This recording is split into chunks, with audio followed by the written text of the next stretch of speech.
A very good morning to all students and welcome to my channel EduFly JEE NEET Prabal Batch. Like in previous class, I have discussed about sexual reproduction in flowering plants. उसमें हमने क्या discuss किया था? We have discussed about the structure of flower. Okay. There we have discussed different parts of the flower with its function. And today we are going to discuss about the anther and microsporangium. Okay. So anther क्या होता है? Diagram देख के बताइए. देखिए ये anther. Okay. To lobe होता है. Two lobe. और this is filament. This is filament and this is anther. So first we are going to study the structure of anther. क्या है टॉपिक? क्या है? Structure of anther. Anther male microsporangium male के बारे में हम बात कर रहे हैं आज. पहले structure of anther. So anther कैसा है? टू लोब है. ये एक lobe, this is one and this is one. Two lobes है. क्या कहते हैं? Typical angiosperm anther is bilobed. Two lobe को क्या करेंगे? Bilobed. A typical angiosperm anther is bilobed. Two lobed है, that's why bilobed कहते हैं इसको. Okay. with each lobe having two theca. इसमें ये each लोब में ये एक लोब है. रुको दूसरे पेन से समझाती हूँ तो इजीली समझोगे. ये वन लोब है और ये वन लोब है. ठीक है. और ईच लोब में इसमें क्या होगा? टू थिका होगा. टू थिका. ठीक है. दो होगा, इसमें दो होगा, इसमें दो होगा. ओके. तो क्या है? Each lobe has two theca. Okay. Each lobe has two theca. Okay. Each lobe में दो थिका होते हैं. ठीक है. That is they are dithecous. Dithecous. Okay. चलो ये बात कर ली एंथर के बारे में. दो थिका होते हैं. क्लियर. Now will see. अगर हम लोग इसको लॉन्गिट्यूडिनल सेक्शन में कट करते हैं, कैसे करेंगे? लॉन्गिट्यूडिनल सेक्शन में अगर हम लोग कट करते हैं तो हम इसमें स्ट्रक्चर में क्या पाते हैं? इफ वी कट इट, और यू कैन से ए लॉन्गिट्यूडिनल ग्रूव. ए लॉन्गिट्यूडिनल ग्रूव. ए लॉन्गिट्यूडिनल ग्रूव. देखो ये है ना, ये लॉन्गिट्यूडिनल ग्रूव रन्स लेंथवाइज. मैं इसका क्रॉस सेक्शन करके आपको दिखाऊंगी विद डायग्राम लॉन्गिट्यूडिनल ग्रूव कैसे होते हैं. ओके. लॉन्गिट्यूडिनल ग्रूव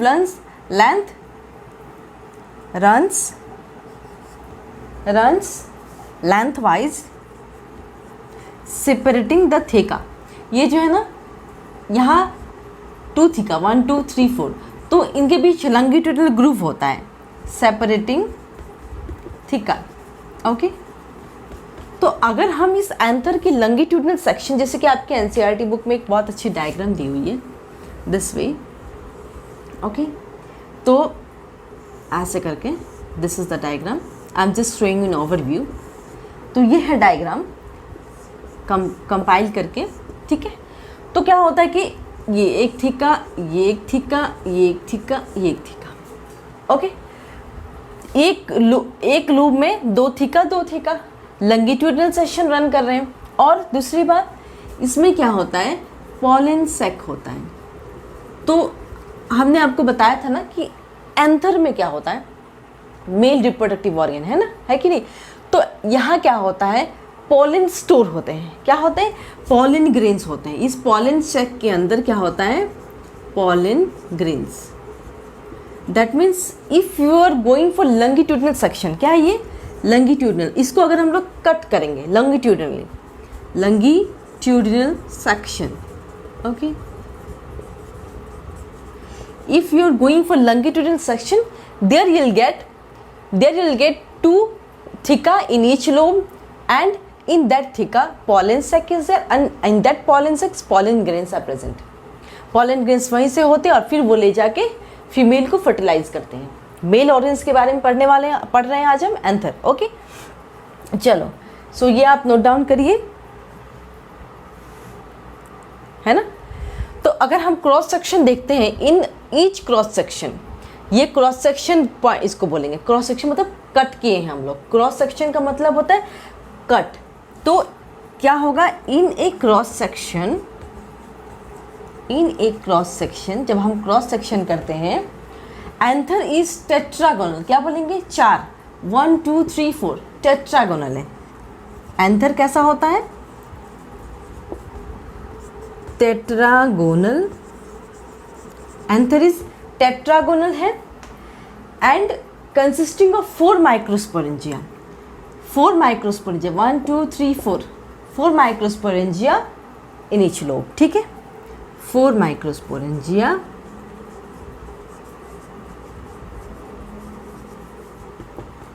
चलो, tetragonal, anther is tetragonal consisting of 4 microsporangia.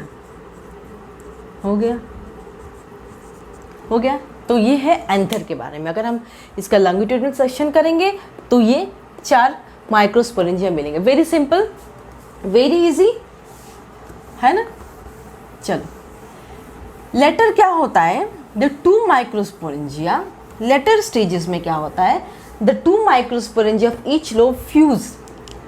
देखो, एक लोब में ये 1 2 3 4 इसमें 4 माइक्रोस्पोरेंजिया होते हैं. ठीक है, तो 2 माइक्रोस्पोरेंजिया, 2 माइक्रोस्पोरेंजिया एक लॉब का फ्यूज करके क्या करेंगे, पॉलन सैक. ये जो पॉलन सैक कैसे फॉर्म हुआ है, माइक्रोस्पोरेंजिया को फ्यूज करके पॉलन सैक फॉर्म हुआ है.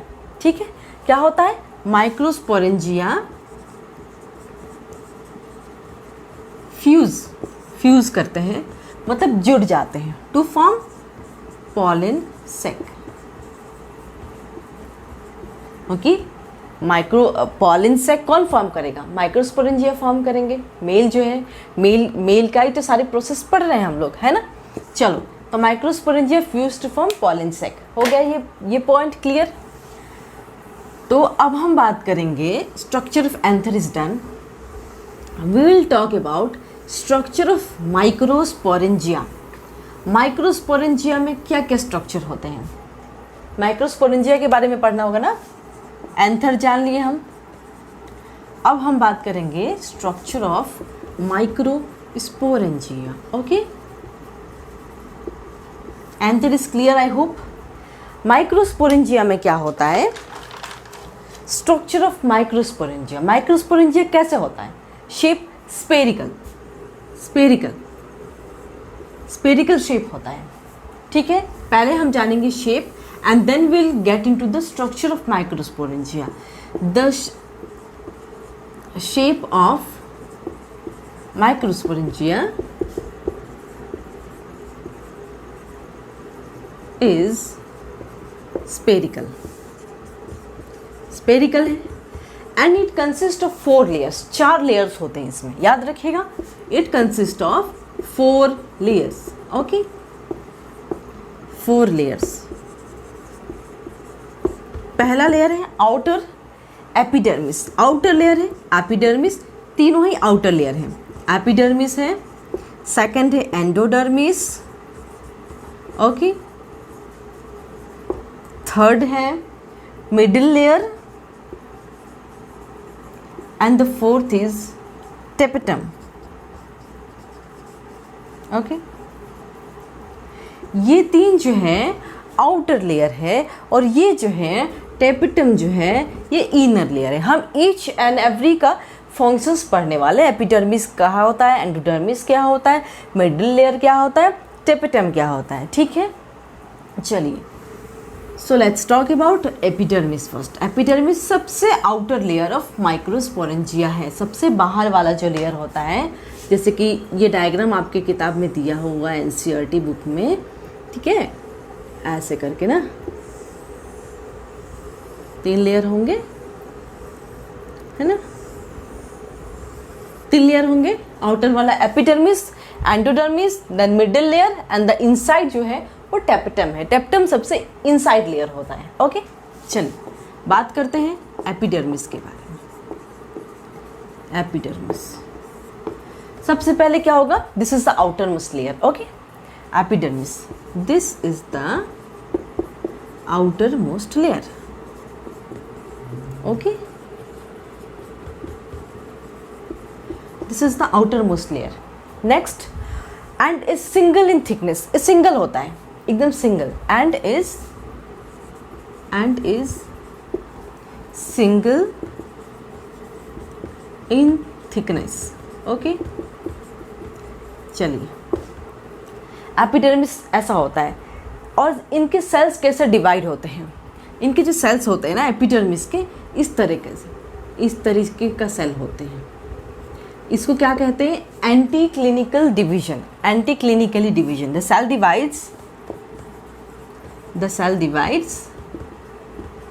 एंटी क्लिनली, इस तरीके से सेल डिवाइड्स होते हैं एंटी क्लिनली।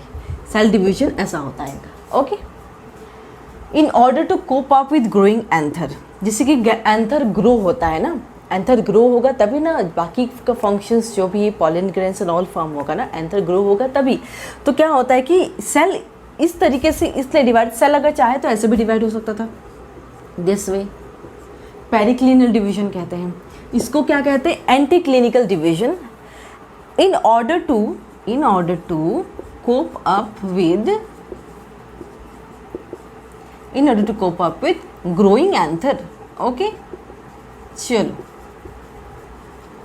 सो ये है एपिडर्मिस। हम सेकंड एंडोडर्मिस पढ़ेंगे, तब तक नोट डाउन कर लीजिए। ओके, तो सेकंड लेयर एंडोडर्मिस नहीं, इट्स एंडोथेकियम। एंडोथेसियम जो सेकंड लेयर है उसका नाम है एंडोथेसियम। सेकंड लेयर है एंडोथेसियम। तो पहला तो एपिडर्मिस चला गया। दूसरा लेयर इनर टू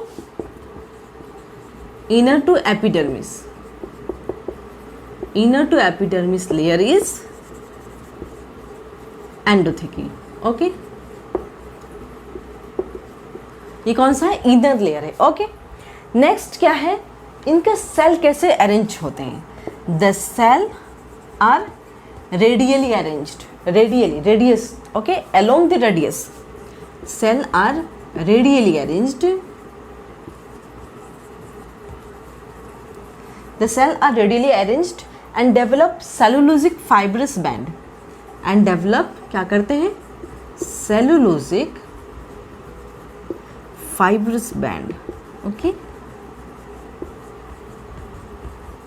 चलो, okay, next we'll talk about middle layer. Endothecium is done. Now we'll go to middle layer.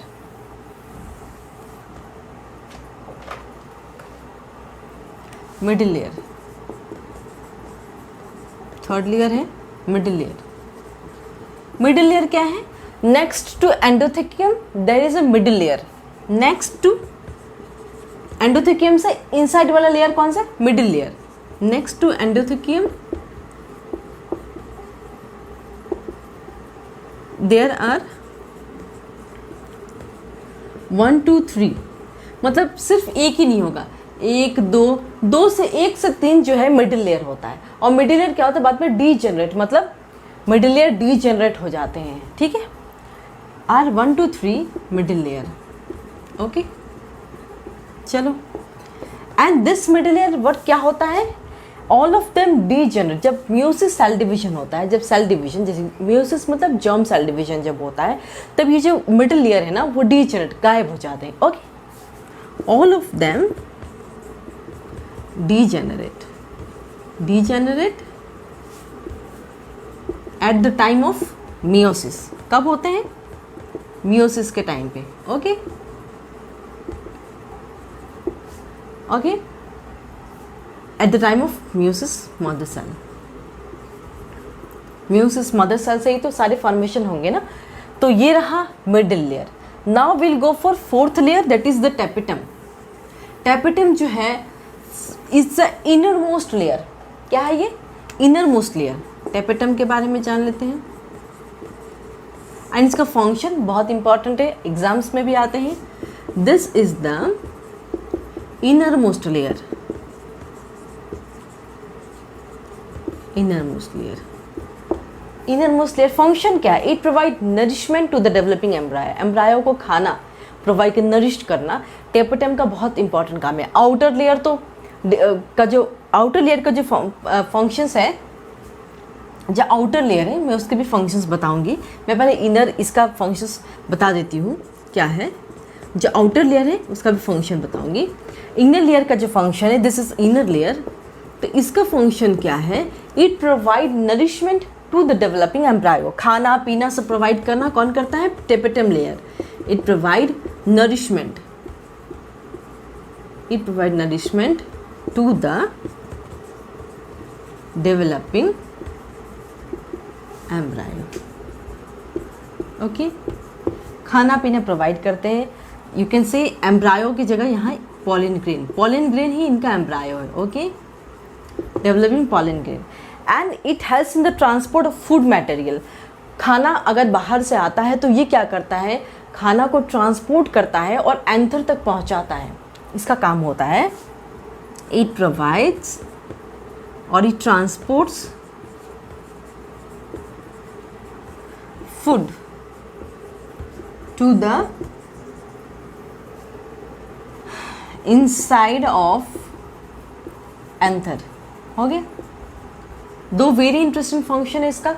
एक क्या है? नरिशमेंट, खाना प्रोवाइड करेगा.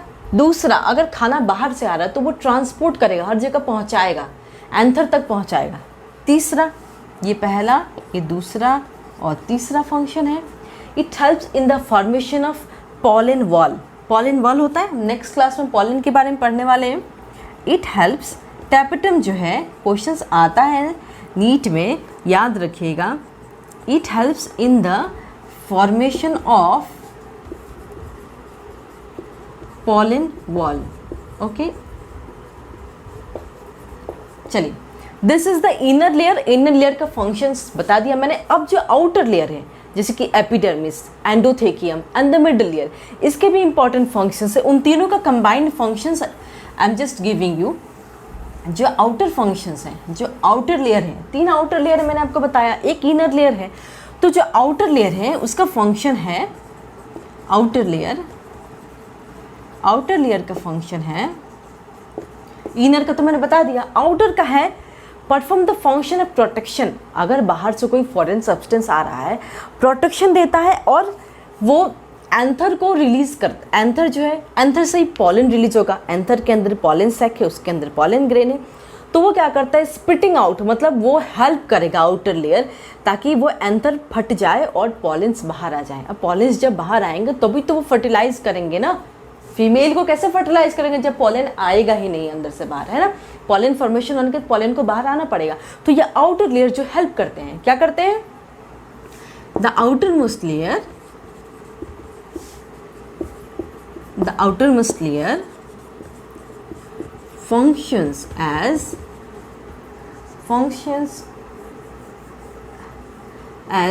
protection and helps in dehiscence of anther to release pollen. बहुत simple. जो बाहर के 3 लेयर है वो पॉलन रिलीज में हेल्प करेंगे, स्पिट हो जाएगा, मतलब बर्स्ट हो जाएगा और वह पॉलन रिलीज हो जाएगा. और जो इनर लेयर है खाना प्रोवाइड करेंगे. जब तक खाना प्रोवाइड नहीं करेंगे एंथर को तो पॉलन ग्रेन्स एंड ऑल कैसे मैच्योर होंगे, राइट. तो ये है आउटर लेयर का फंक्शन, पॉलन को रिलीज करवाएगा. इनर लेयर जो है खाना पहुंचाएगा एंथर को. डन. चलो, so this was all about the structure of microsporangium और उसके डिफरेंट फंक्शंस हो गए, है ना. चलिए, now will talk about anther wall.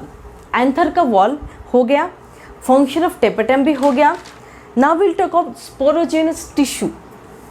जो ये जो मैंने अभी बताया एंथर का वॉल, बाहर वाला जो वॉल है ना, बाहर का मैंने सारे वॉल के बारे में बता दिया. इनर टेपेटम लेयर है.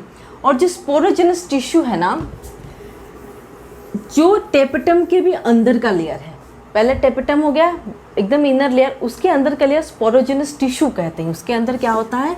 Sporogenous tissue. Okay, sporogenous tissue क्या होता है?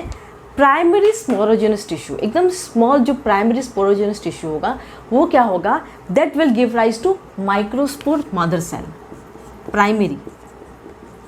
Primary sporogenous tissue, primary sporogenous tissue give rise to microspore mother cell. Okay, जो inner layer sporogenous tissue. Okay, next, some of the sporogenous cell remains non functional and serve as food material. कुछ जो sporogenous cell है वो non functional होते हैं और वो क्या करते हैं? फूड प्रोवाइड करते हैं फॉर डेवलपिंग माइक्रोस्पोर। ओके, कुछ स्पोरोजेनस सेल्स जो है वो नॉन फंक्शनल होते हैं, अगर वो फंक्शन नहीं करते हैं लेकिन स्टिल वो क्या करते हैं? फूड प्रोवाइड करते हैं to microspore. Some of the sporogenous cell are non-functional, you can say non-functional, and serve as food for microspore mother cell, you can say. Okay, just note down it.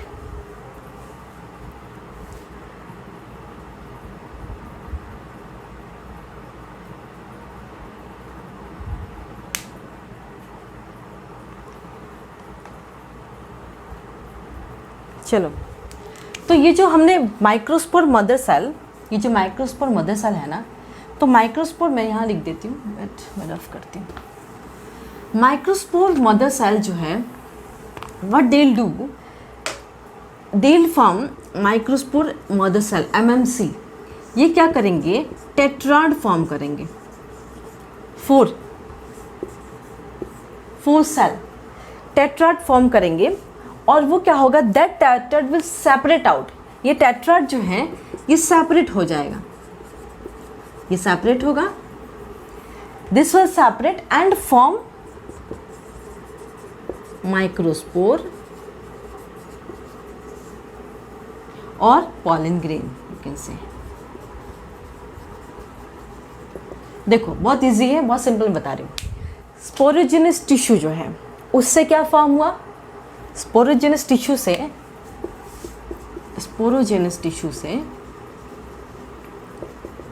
क्या form हुआ? Microspore. Tabular form में आपको बहुत अच्छे से याद रहेगा, microspore mother cell. Okay, चलो, स्पोरोजेनस टिश्यू से क्या फॉर्म हुआ? Microspore mother cell. वहाँ से क्या होगा? और वो क्या करेगा? मियोसिस होगा यहाँ पे, cell division. Okay, this MMC, this microspore mother cell क्या होगा? मियोसिस, सेल डिवीजन फॉर्म होगा, टेट्राड फॉर्म होगा, 4 सेल्स होंगे टेट्राड, और वो टेट्राड जब सेपरेट होंगे, जब अलग अलग होंगे, तब पॉलन ग्रेन फॉर्म होंगे। Very easy. तो हम कह सकते हैं स्पोरोजेनस टिश्यू से पॉलन ग्रेन का सफ़र ये है। Okay, this is the pathway through which from sporogenous tissue क्या फॉर्म होता है? पॉलन ग्रेन फॉर्म होता है। बहुत ईजी है, ये टेबुलर फॉर्म में पढ़ेंगे तो बहुत ईजिली आपको याद रहेगा। और the process of formation of microspore, यही जो माइक्रोस्पोर फॉर्मेशन हुआ और पॉलन ग्रेन, इसको क्या करेंगे? माइक्रोस्पोरोजेनेसिस, जो हम नेक्स्ट पढ़ा रहे हैं आपको अभी। तो ये हो गया स्पोरोजेनेस के बारे में। अब हम इस क्लास का लास्ट टॉपिक पढ़ रहे हैं, दैट इज माइक्रोस्पोरोजेनेसिस। ओके, तो इसका डेफिनेशन मैंने अभी फ्रॉम स्पोरोजेनस टिश्यू मैंने बताया, microsporogenesis. Okay, sporogenesis, the formation of process of formation of what? Pollen grain. From कहाँ से फॉर्म हुआ? Microspore mother cell. ओके, तो इसका डेफिनेशन लिख लीजिए, the process of formation of क्या फॉर्मेशन होगा? इसमें क्या फॉर्मेशन होगा, मेल में पॉलन ग्रेन ही प्रोड्यूस होना होगा। अगर पॉलन ग्रेन नहीं प्रोड्यूस होगा तो वो फीमेल को कैसे जाके फर्टिलाइज करेगी, कैसे ही उसका प्रोडक्शन होगा, है कि नहीं। तो क्या रिलीज होगा, क्या फॉर्मेशन होगा, pollen grain, process of formation of pollen grain from कहाँ होगा, from microspore mother cell. Mother cell से ही तो बच्चे प्रोड्यूस होते हैं ना, तो क्या होगा, फ्रॉम माइक्रोस्पोर, हम स्मॉल में शॉर्ट में लिख रहे हैं, microspore mother cell is called this microsporogenesis. Okay, so this is all about microsporogenesis.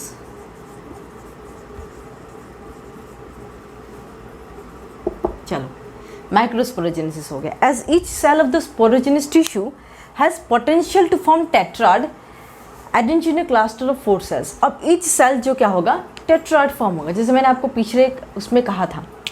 उसी प्रोसेस को माइक्रोस्पोरोजेनेसिस के प्रोसेस में डिवाइड करके बोल रहे हैं। स्पोरोजेनेस से ही तो एमएमसी बना ना। तो as each of the cell of sporogenous tissue, sporogenous tissue का कैपेसिटी है ना टेट्राड फॉर्म करने का, वहीं से तो एमएमसी बना।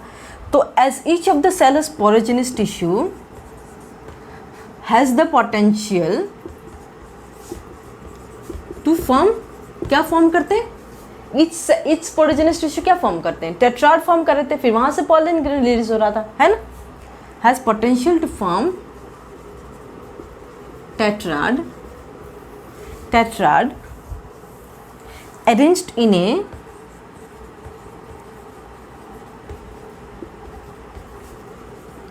Cluster of 4 cells. ठीक है, कितना इजी है। MMC form, pollen grain form हुआ कहाँ से, माइक्रोस्पोर मदर सेल, उसको बोलेंगे microsporogenesis. Okay, next is each of the cell of sporogenous tissue. Each cell से क्या होगा, टेट्राड फॉर्म होगा और उसको कहेंगे वो क्लस्टर ऑफ सेल्स में रहेगा। ओके, तो ये है, ये आप नोट डाउन करिए और इसका नेक्स्ट स्टेप बता रही हूँ।